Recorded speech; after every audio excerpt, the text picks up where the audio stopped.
सभी को नमस्कार। मैं कुपेंद्र आर राठौड़, हिंदी विषय सहायक प्राध्यापक, सरकारी प्रथम श्रेणी महाविद्यालय हुलसूर, जिला बीदर से हूँ।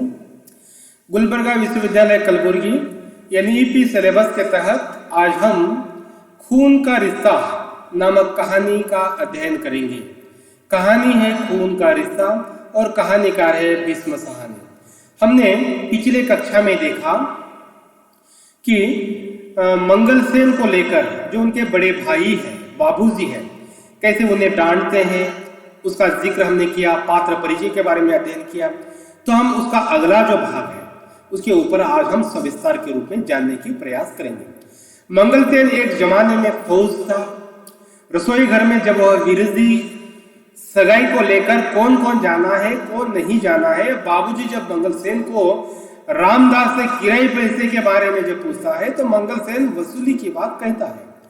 बाबूजी कहता है, हमें क्या बच्चा समझा है, अभी तक काम कैसे करना है या यह भी नहीं ढंग से नहीं सीखा, लोग कोई हमें कमा नहीं देते। बाबूजी के बात से पूरा रसोई घर शांत हो गया। जैसे मंगलसेन ने यह सोचकर रसोई के घर में गया था कि सगाई में कौन जाना है नहीं जाना है, तो उस विषय के ऊपर मैं बात करूं या चर्चा हो जाए या फैसला हो जाए। लेकिन मंगलसेन को ही देखकर उनके बड़े भाई बाबूजी वह क्रोधित हो जाते हैं और मंगलसेन को यानी उस विषय को छोड़कर मंगलसेन के सामने दूसरा विषय रख देता है कि जो हमारा किराए वाला इंसान है रामदास से आपने अभी तक किराए के पैसे नहीं लिया। क्या आप यही काम करते हैं कि आपको हमें कोई इंसान कमा कर नहीं देते हैं, तो हमें तो मेहनत करना चाहिए। आप अभी तक जो इंसान आप बूढ़े हो गए, काम करने जैसे काम करना है किए जाना है, आपको यह भी पता नहीं।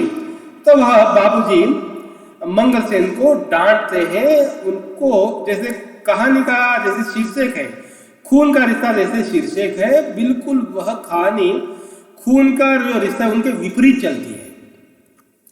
विरजी अपने सगाई में सिर्फ 1.25 रुपया खर्च करना चाहता है। उसी के साथ साथ वह प्रभा से बिना दहेज के सगाई करने पर भी अड़ा है। देखिए, जब रसोई घर में इस बात को लेकर चर्चा छिड़ी हुई थी कि विरजी भी अपने माता पिता से कहता है, मैं बिना दहेज से विवाह करने वाला हूं, मुझे सिर्फ फॉर्मेलिटी, सिर्फ नाम के लिए मुझे 1.25 रुपया लेना है। जब माता पिताजी जब उनकी नाराजगी देखते तो विरजी साफ साफ कह देते हैं, जब मैं छोटा था तो आप ही तो कहते थे कि बिना दहेज के विवाह करना चाहिए। जब हम परिवार की जब बात आई, क्या आप इससे मुखर गए? विरजी के कहानी के प्रधान पात्र न होते हुए भी कहानी का जो सच्चा नायक रूप में हमारे सामने आता है। देखिए, यह कहानी मंगलसेन को एक चरित्र बनाकर प्रधान पात्र बनाकर लिखी गई होगी, फिर भी कहानीकार ने जब उस कहानी का जो हम सच्चा जो नायक है विरजी है, उनकी उच्च सोच के साथ यह कहानीकार ने बताने का प्रयास किया है कि वह बिना दहेज का विवाह करने वाले हैं। विरजी की नई सोच आज के पाठकगण यानी युवा पीढ़ियों को बताना भी इस कहानी का मूल मकसद रहा है। विरजी कहता है, मेरी सगाई के प्रसंग पर मेरा निर्णय है, मान्य ही होगा। वह मंगलसेन को पिताजी द्वारा किए गए अपमान को देख रहे थे। देखिए, यहाँ पर विरजी यह फैसला ले लेते हैं, जब सगाई मेरी हो रही है तो सगाई में किने जाना है, सगाई में कैसी सगाई करनी है, पैसे कितना लेना है, दहेज लेना है या नहीं लेना है। आज के युवा पीढ़ियों से मैं इस कहानी की तरह यही कहानी की कोशिश करूंगा। देखिए, इस कहानी में विरजी की जब सगाई हो रही है तो सब कुछ फैसला विरजी लेता है। उनकी वीर सोच आज के युवकों में जिससे आदर्श होनी चाहिए, वह सब कुछ कहानीकार ने विरजी में वह भरने का प्रयास किया है। वह विरजी कहता है, सगाई जब मेरी हो रही है तो मैं जो कहूंगा वही होगा। मैं कुछ पैसे नहीं लूंगा, दहेज नहीं लूंगा, विवाह में कैसे खर्च करना है नहीं करूंगा, किने जाना है, तो कहानीकार ने बहुत सजीव ढंग से इस वीर जी के पात्र को साथ पाठकगण के सामने यह विषय प्रस्तापित करने का प्रयास किया है। और साथ साथ वीर जी यह भी देख रहा है उनके पिताजी मंगलसेन को जैसे अपमान कर रहा है, उनका जैसे निंदा कर रहा है, वह भी अपने आंखों के सामने देख रहा है। वीर जी की माताजी भी सगे संबंधियों को सगाई में ले जाना चाहती है, पर वीर जी अपने जिद पर अड़े हुए हैं। आखिर माँ पिताजी हार मानकर वीर जी की बातें मान लेते हैं। माताजी कहती है हमारी भी तो कौन सुनेगा। वीर जी कहते हैं आप लोग तो पहले कहते थे कि सगाई में ज्यादा पैसे नहीं खर्च करना चाहिए। माताजी संतु से कहती है कि जाओ मंगलसेन से कह दो कि सगाई के लिए जाना है, तैयार होना है।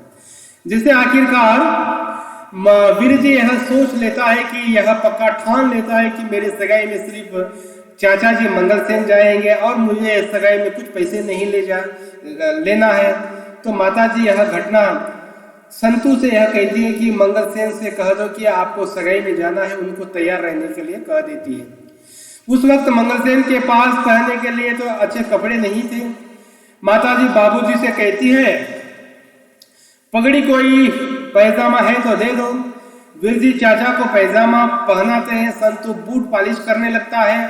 नए कपड़े पहनकर मंगलसेन पहले छोटा लग रहा था, सर पर पगड़ी मंगलसेन खूब सजी लग रही है। बाबूजी मंगलसेन और वीर जी मनोरमा सभी प्रभा के घर सगाई के लिए जाते हैं। आज मंगलसेन का सपना साकार होने जा रहा है। जैसे मंगलसेन ने कहानी के प्रारंभ में वह सपना देख रहा था कि मैं वीर जी की सगाई में जाऊंगा, आज मंगलसेन का सपना सचमुच साकार होते जा रहा है, क्योंकि वह सगाई में गया है। सगाई पर जाते समय मंगलसेन अपने आप बड़े आदमी समझ रहे हैं। समधियों के घर चले गए। मंगलसेन को बहुत इज्जत मिला। सगे संबंधी उनके आसपास घूम रहे थे। उन्होंने खाने पीने को क्या चाहिए वह सब कुछ सगे संबंधी मंगलसेन से पूछते हैं। समधी पूछते हैं कि दूध और लाऊं। गिलास का पूर्ण दूध पीने के बाद मंगलसेन कुर्सी पर बैठे हुए हैं। इस तरह से इस कहानी में जिक्र किया गया है कि मंगलसेन जब सगाई के लिए जाता है तो आसपास उनको किस तरह से इज्जत हो रहा है, तो उसका जिक्र इस कहानी में किया है। तो आखिरकार सगाई में क्या कुछ होता है, बातें कैसी होती है और वीर जी सगाई में क्या लेते हैं, उसका जिक्र हम नेक्स्ट कक्षा में उसके बारे में अध्ययन करेंगे।